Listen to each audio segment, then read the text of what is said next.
Vote আসলে সেই ভোটের সবচেয়ে বেশি মানুষ সমালোচনা করে। দেখবেন ইতিহাস যদি আপনি ঘাটেন, শেখ হাসিনা যখন 96 নির্বাচনের আগে তিনি সৌদি আরবে ওমরা করে এসে তারপর হঠাৎ করে গেট আপ চেঞ্জ করে ফেললেন। উনি স্কার্ফ পরলেন, মাথা একদম ঢেকে ফেললেন, শুধু মুখটা থাকা গেল। এই দৃশ্যটা মানুষের অনেকে ব্যথিত করেছিল, কারণ উনি একটা প্রোগ্রেসিভ পলিটিক্সের কথা বলেন। উনি সবসময় বাংলাদেশে একটা অসাম্প্রদায়িক এবং ধর্মনিরপেক্ষ রাজনীতির কথা বলেন। এরপরে বিএনপির লোকজন প্রচুর করেছে। দেখবেন যে সারা বছর উড়াধুরা চলে, একটা বলেন না, উড়াধুরা চলে। ইলেকশনের সময় টুপি পাঞ্জাবি ছাড়া কিছু পরে না, কেউ কেউ পারতে দাঁড়িয়েও রাখে। জামাতের লোকজনের কি হচ্ছে বলেন তো দেখি? তাদেরকে তো মানুষ ধর্মীয় রাজনীতি ধর্মীয় মানুষই মনে করে। এই জামাতের লোকজন এই একবার স্কুলে যায়, একবার কলেজে যায়, গিয়ে বুঝায় শিবিরে ওই সেই নামাজ পড়া, মানে ইলেকশন সামনে রেখে ধর্ম শেখায়। ইলেকশন ভোট এগুলো সামনে রেখে ধর্ম শেখানোতে খুব জোর দিয়ে দিচ্ছে। জামাতের নেতা নারীরা কেমনে নাচবে, নাচবে কি নাচবে না, নাচতে পুরুষের সামনে নাচবে না, নারীরা নারীর সামনে নাচবে, এইসব জ্ঞান দিচ্ছে না গত কয়েকদিন ধরে।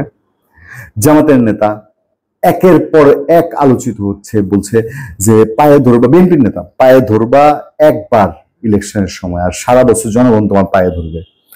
তারপরে আপনার জামাতের নেতারা আরো বিভিন্ন কাণ্ড কারখানা করছে, শরিয়া আইন বাস্তবায়ন হবে কি হবে না, মানে ভোটের জন্য যত লেবাস চেঞ্জ করা যায়, জিন্স শার্ট ডিস্কো নাচ পারলে সব অ্যালাউ করে দেয় ভোটের জন্য। এবার শিশির সাহেব, তিনি হচ্ছে অ্যাডভোকেট শিশির মনির, খুব নাম ডাক তার এখন, বিশেষ করে জামাত যখন অনুকূল অবস্থায় এসছে খুব নাম ডাক। তিনি আরবার ফাহাদ হত্যা মামলায় হত্যাকারীদের পক্ষের উকিল ছিলেন, আরো বিভিন্ন কাণ্ড কারখানায় তিনি সাংঘাতিক রকম আলোড়িত একটা মানুষ। তার এই বক্তৃতাটা আগের দিন রাতে, আমি যেদিন আলাপ করছি আপনাদের সঙ্গে, শুক্রবার দিন বৃহস্পতিবার রাতে সোশ্যাল মিডিয়ায় একেবারে ভাইরাল হয়ে গেছে। Committed side of the same coin, একই মুদ্রা, এপিঠ এবং ওপিঠ। এপিঠে আছে শাপলা, ওপিঠে আছে আনারস। আমরা একই মুদ্রার এপার এবং ওপার। এইটাই হলো একদিকে রোজা, আরেকদিকে হলো পূজা। শুনেছেন তো, এই রোজা এবং পূজা মিলে বাংলাদেশ, রোজা এবং পূজা মিলে ভাটি বাংলা। ইলেকশন করার সময় আপনি যা করবেন তাই মনে হালাল। আপনি হিন্দুরে মুসলমান বানান, মুসলমানদের হিন্দু বানান, তারপরে আপনি যা ইচ্ছা।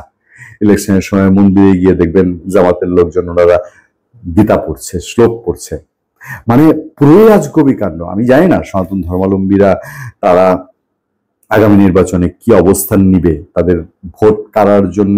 তো অবশ্যই একটা বিশাল ভোট ব্যাংক বাংলাদেশে, এখনো 3-4 কোটি সনাতন ধর্মাবলম্বী, তাদের মধ্যে কোটিখানেক ভোট এখনো রয়ে গেছে। সেই ভোট ছাড়া তো আর কেউ ক্ষমতায় যেতে পারবে না।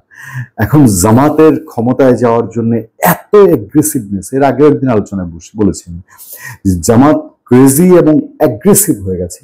ক্ষমতায় যাওয়ার জন্য এত অ্যাগ্রেসিভটা কি আসলে ভালো লক্ষণ, নাকি ওই যে চলনে ফেরনে কথাবার্তায় দেখা যায় যে জামাতের লোকজন খুব নমনীয়, কোমল, তারা খুব ধীরে স্থিরে কথা বলে, সহজে উত্তেজিত হয় না। রোজার সঙ্গে পুজোর তুলনা দিল জামাত নেতা। শিশির মনির যে কাজটা করলেন, এই কাজটা কি উনি সারা জীবনে কখনো করেছেন? আমি জানি না। এবার ভোটের জন্য যে উনি পূজা মণ্ডপে গেলেন, অতীতে কি তিনি কখনো পূজা মণ্ডপে গিয়েছেন? কোনদিন গিয়ে পূজা মণ্ডপে সনাতন বন্ধন আমি জানি না, কিন্তু ভোটের জন্য উনি গিয়েছেন। এবার এটা কি কারো বুঝতে বাকি আছে, যে কারণে রোজা এবং পূজাকে তিনি এক পাল্লায় মাপছেন? ভালো থাকবেন, সুস্থ থাকবেন। আপনার সাথে আমি আতিক রহমান, পূর্ণিয়া।